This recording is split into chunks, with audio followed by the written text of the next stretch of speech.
I had a ton of other things to talk about and other videos to make, but I had a day that I just have to share because it runs the gamut. And frankly, I'm overwhelmed, and I'm just going to share it with you guys. Full disclosure, I've had a bit of a gummy that helps, and but I made notes. Welcome to Far From Eden. I'm glad to have you here. And if it's your first time, it might be confusing about what all this is, but sit around, stay tuned, and sit tight, and it might get interesting. So I had one of those horrible migraines, not my regular migraines, the fun ones, but one of those that I have that sometimes lasts for 5 days, and it's excruciating. Thankfully, and by the way, I'm not a doctor, in case anybody was confused. I'm not a doctor, and this isn't medical advice, but I learned that Benadryl is something that they give in the ER for migraine, and dang, it helps. So, but I was, kind of out. I think I didn't release a video Monday and Tuesday, and I released a short on Sunday, and I just am like feeling like a big failure. So today, I had a doctor's appointment. It's a regular doctor's appointment. I see a nurse practitioner because I feel like there aren't any doctors anymore. It's like they're all nurse practitioners or physician's assistants. So I see one of those people, and I have to see this particular one because she can prescribe things that other people can't, and I'm trying to wean myself down off of something. Anyway, so rather than see a psychiatrist, which I was seeing, but this is too long of a story, I had to see this nurse practitioner again. And the first thing is, how there's another nurse that is like a nurse's assistant or CNA, whatever it is, that like takes you into the room and stuff. I noticed with her, everything was pink. She had a pink pen, she had a pink little caddy.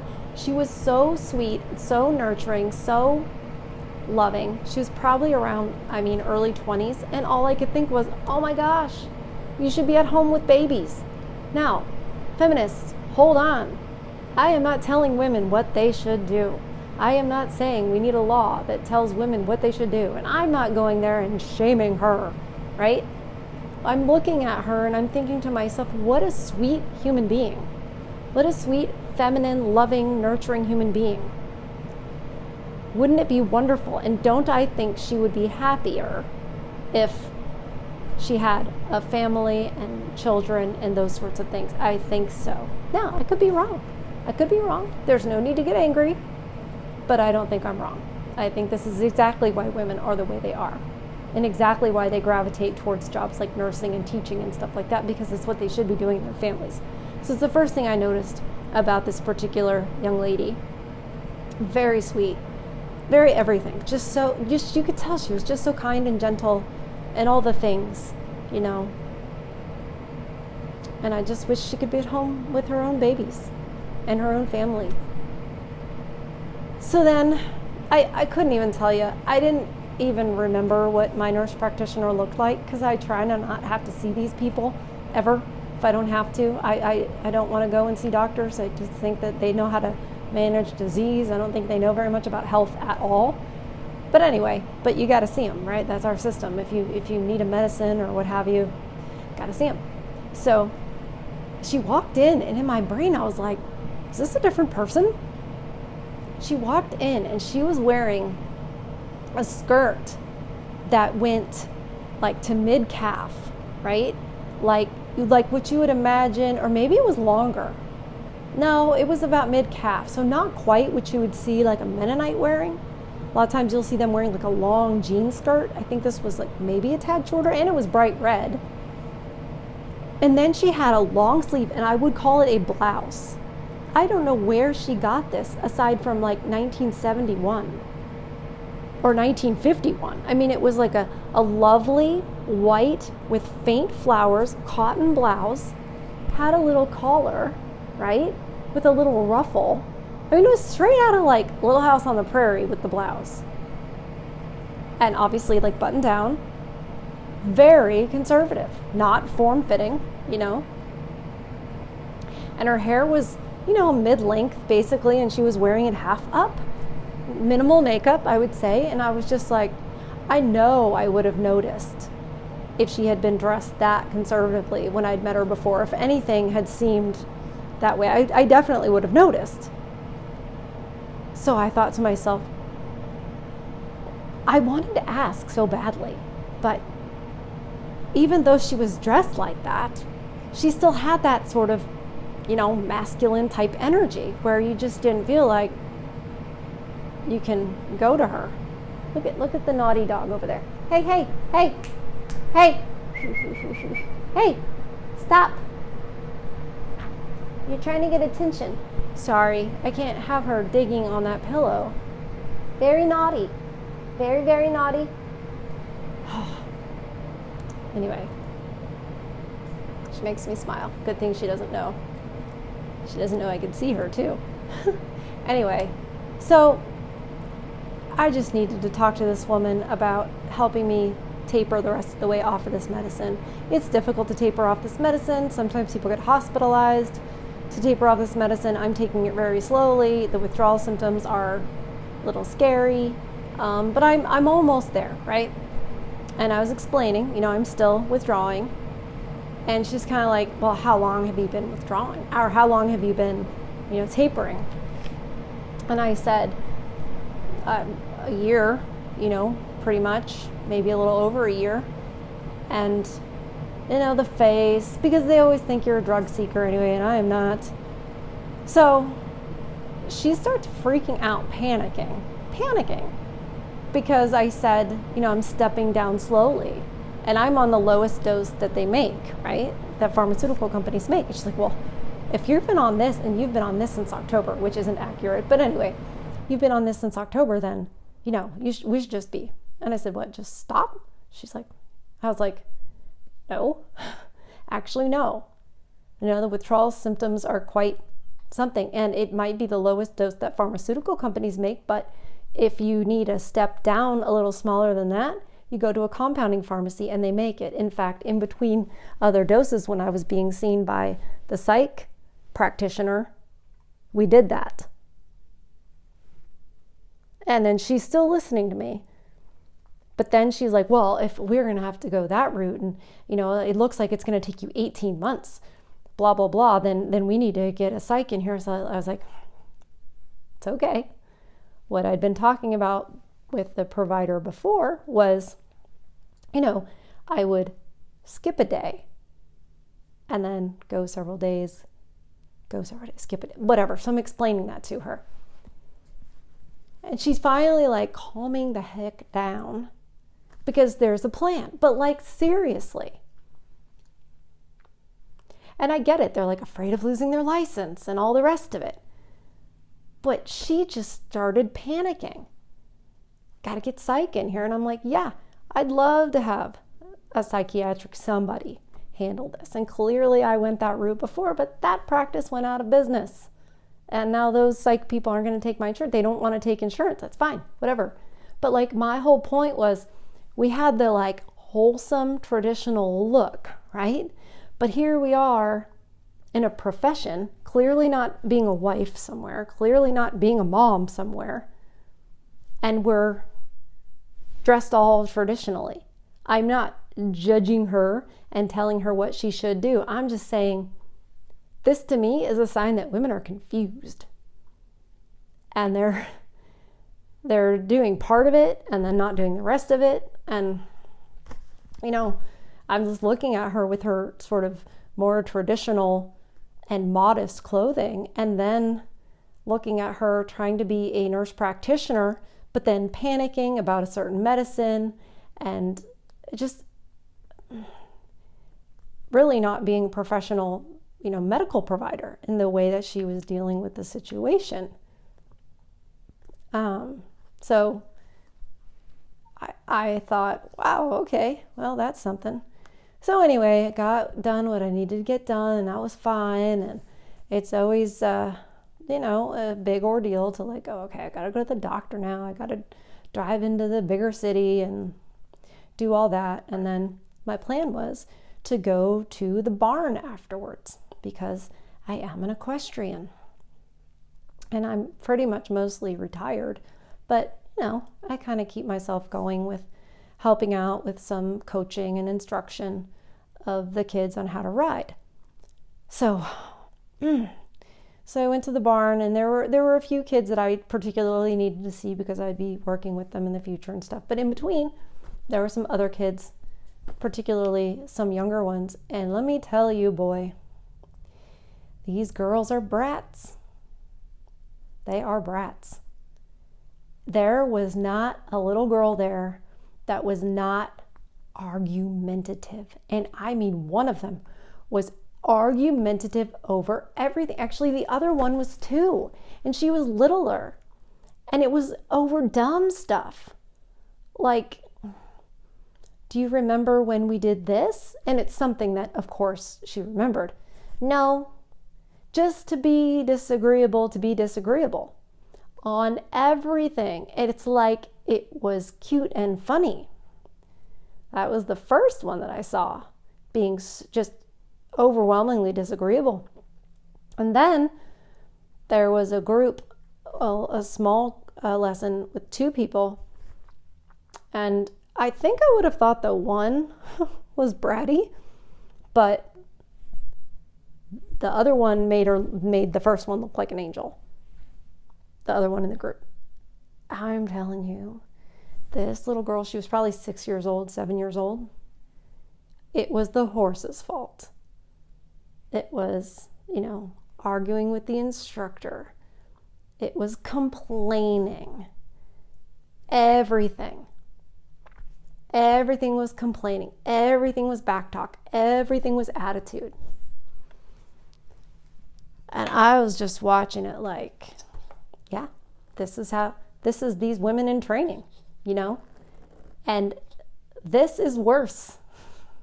The women that are out there now that you guys are dealing with, whether you're in your 20s or early 30s and you're trying to deal with the women in the dating scene, that's a nightmare, or, you're older, millennial or Gen Xer and you've been through the ringer and you're like, good Lord, we weren't that bratty when we were younger. What are these ones going to be? You're going to have 12-year-old MGTOW boys. You're going to have little boys that are like, I'm done with little girls because they're impossible. And this one girl that I'm telling you about, who everything was an argument, like the bratty one, she had a brother that was there. He was older. He was probably about, it's harder to tell with boys, but he was probably about 11. And he was quiet and respectful. And that's hard. I mean, you're in a barn. There's a giant pile of like wood shavings right there. There's like a dirt floor. You know what I mean? There's things you want to mess with. So he was quiet, and because you can't be rowdy and be messing around with horses, it scares them. So he was like the whole time, and what was it, like 45 minutes at least? He's just quiet and good. And then I noticed that he was kind of hanging close to his mom. And she was like, why are you so close to me? Why are you just right there? And she was saying it loud enough that I could hear it and the other mom could hear it. And I felt so bad for the kid, and it just made him feel worse, and he got clingier. And then she's like, why don't you just go walk around? Why don't you go? And I was like, where's it gonna go? She doesn't know. And like, you're really not supposed to be just walking around, Anyway, so she basically is like kicking him out of the arena. So then he has to mess with the gate, and I know he feels like, oh my God, everyone's looking at me, whatever. So he had to go and like take himself for a walk. That mom in particular is busy. Then she goes to talk to the other mom to say, what did you get for your kids for Valentine's Day? And I'm like, okay, I'm officially old. Kids get presents now for Valentine's Day. Like, these moms went shopping and got cards and gifts for Valentine's Day. When I was a kid, we did the night before, we did like those little cards that we got at the store, and you had to give one to every person in your class, and everybody had like a baggie with their name on it, and you would go around and drop your card in everybody's bag. And sometimes there wouldn't be anybody who signed it, and you'd be like, oh, it's a secret admirer. But it was really from some kid who was like, I don't want to do this, so he didn't sign it. That's really what it was. But anyway, that's not how things are nowadays. So I could have made a video just on Valentine's Day and the ridiculousness of it and the pressure on guys. And it's like, they should just call it failure day, because no matter what the guy does, it's not going to be enough. And if he does something great, then the next year he's got to do something bigger. It's ridiculous. And you're doing it for these kids. No wonder these girls grow up and expect, all this hoopla. And no wonder they can listen to a song by Miley Cyrus saying, I can buy my own flowers, write my name in the sand, talk to myself for hours, say things you don't understand. I can take myself dancing. I can hold my own hand. I can love me better than you can. I can't believe that my brain memorized those words. But I did a reaction to that song not that long ago, and I've listened to it since because, well, it won a Grammy. She performed it. I'm like, I knew it was the anthem. But that's why, because it's stupid Valentine's Day love. That's not love. Love is, when you're prepping for your colonoscopy and the person doesn't abandon you. You know what I mean? Love is when someone knows you, knows everything about you, and you're still the person they pick. When they know the worst things about you, and you know the worst things about them. They're the person that you want to be in your PJs, order pizza, and watch Nacho Libre with. Or maybe you're the type that you like, oh, we're going to stay up all night and watch, I don't know, Citizen Kane, which I've never seen, but you know what I'm talking about. Like, maybe you're going to stay up all night and talk about conspiracy theories. Who's that person?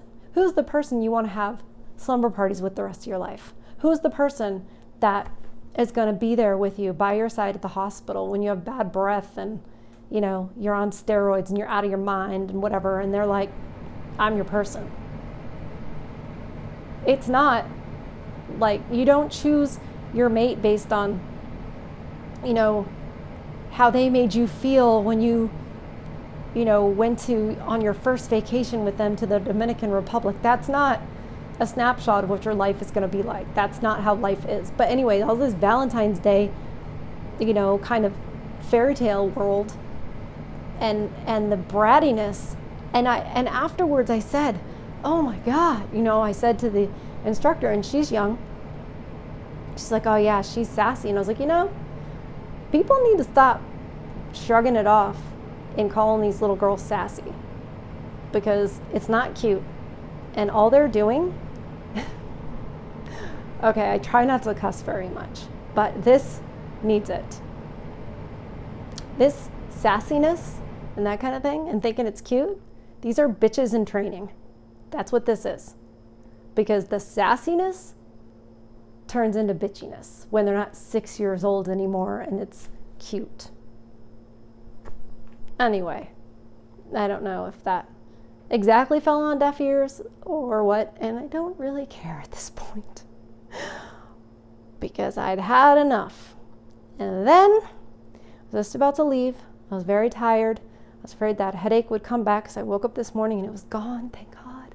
It's finally gone, because 5 days is the most that it's ever gone, and it's like clockwork, and it's kind of goes with my hormones and everything, and I'm sure at my age it's probably like a menopause thing.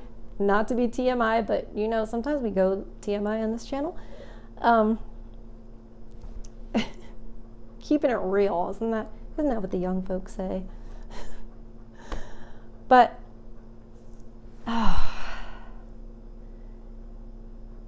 I was just about to leave, and I was saying, I'll probably come back tomorrow, hope to come back tomorrow, and I was trying to be like, if I can't, because I knew it'd been a long day. And she said, no, you need to come back tomorrow. And that was odd. And it's like, because one of our students got some bad news. And I was like, what? Okay, all right, but now I kind of want to know. And there was only one of her very advanced students there, and she also instructs, so it was fine. I was like, well, what is it? She might have brain cancer.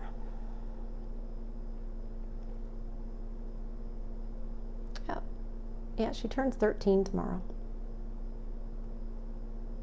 which is a big reason I was planning to go, because I wanted to be there. And, you know, we have a big show coming up, so I wanted to be there to, like, see how everybody's doing and progressing and where everybody's mindset is, because I'm kind of like the sports psychology person with it. Get their head in the right space to do what they need to do for that, like, 4 minutes that they have to perform their thing and then be done. And the other instructor, the main instructor, said to me, yeah, you should be here. She loves you. And I have a special relationship with this girl. And I mean, I don't know what all anybody knows. I don't know what test was run. I don't know if it was an MRI. I would imagine it has to be a biopsy if it's, you know, trying to figure out if it's cancer. I know that my mother had a biopsy to say whether or not the thing that the MRI picked up was cancer or not. And so if they're finding out if it is or is not, I would imagine that's a biopsy. And I looked it up, and there are 16 types of childhood brain cancers. And I thought to myself, wow, you know, I had a headache for 5 days, and I admitted I started to feel sorry for myself. Started to feel a little defeated. Started to be real tired of the pain, and then frustrated that the Benadryl would take care of the pain, but then, or most of the pain, and it would knock me out.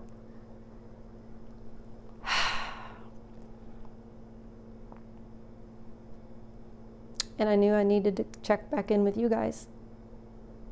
And I wanted to check back in with you guys. And I wanted to tell you about, you know, the people at the doctor's office and just kind of what I'm seeing in life. You know, as we say, what do we call them? Like watching the people in their own habitat. Watching these women folk and seeing what they're doing and how they're ordering their lives, and if that seems to be working, if any of this seems to be working. And then you find out that somebody who's going to turn 13 tomorrow might have brain cancer. And I have a lot of opinions about that, about the medical world, about different medicines, about food, about so many things. But that's not what this channel's about. What makes me sad, too, is that her parents are divorced. I'm sad for her father, because, you know, mom has primary custody. I see him at horse shows. I see him at her riding lessons. I see them make snide remarks. You know, even when he's picking up food for everybody. Oh, well, you know, it's so-and-so. What can you do? I'm like, really? Really? In front of everybody? In front of the kid? But it's acceptable. It's acceptable to, you know, speak that way about men, fathers. He just goes along. I think, you know, it's one of those situations where the man messed up, so the woman's like, well, I'm out of here. I'm like, it's never that simple. It's never that simple. And you gotta think about what's best for your children. And I just think it's so sad that they're about to go through something and they're already fractured.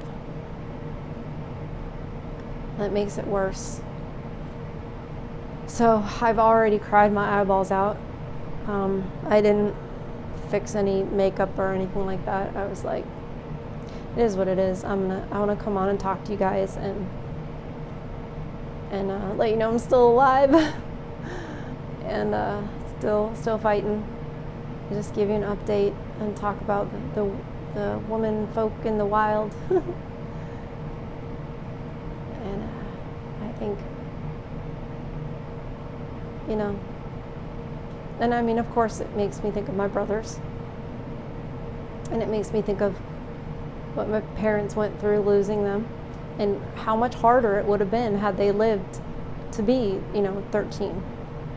I mean, it doesn't mean you're worth more. It just means there are more memories.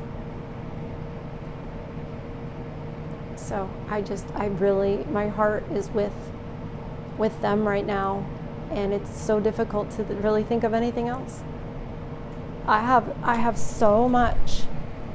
I have videos I've set aside and saved for us to watch together, and topics. But right now I'm just kind of thinking about this one particular girl, and that's all I've got. So, love you guys. We missed you so much to talk about, like I said. Going to the barn again tomorrow, but I hope to check in with you guys before then. And I hope you take care of yourselves. Check in on each other. I love seeing you guys respond to each other in the comments. I saw one man ask for another man's attorney, like the attorney information. I was like, excellent. That's what we want, It's so hard for men to reach out for help. I mean, the judgment and, everything. It's just, and you don't know if it's safe. I mean, it's almost like the Matrix, and you're like, you don't know who's an agent. You have to assume everybody's an agent.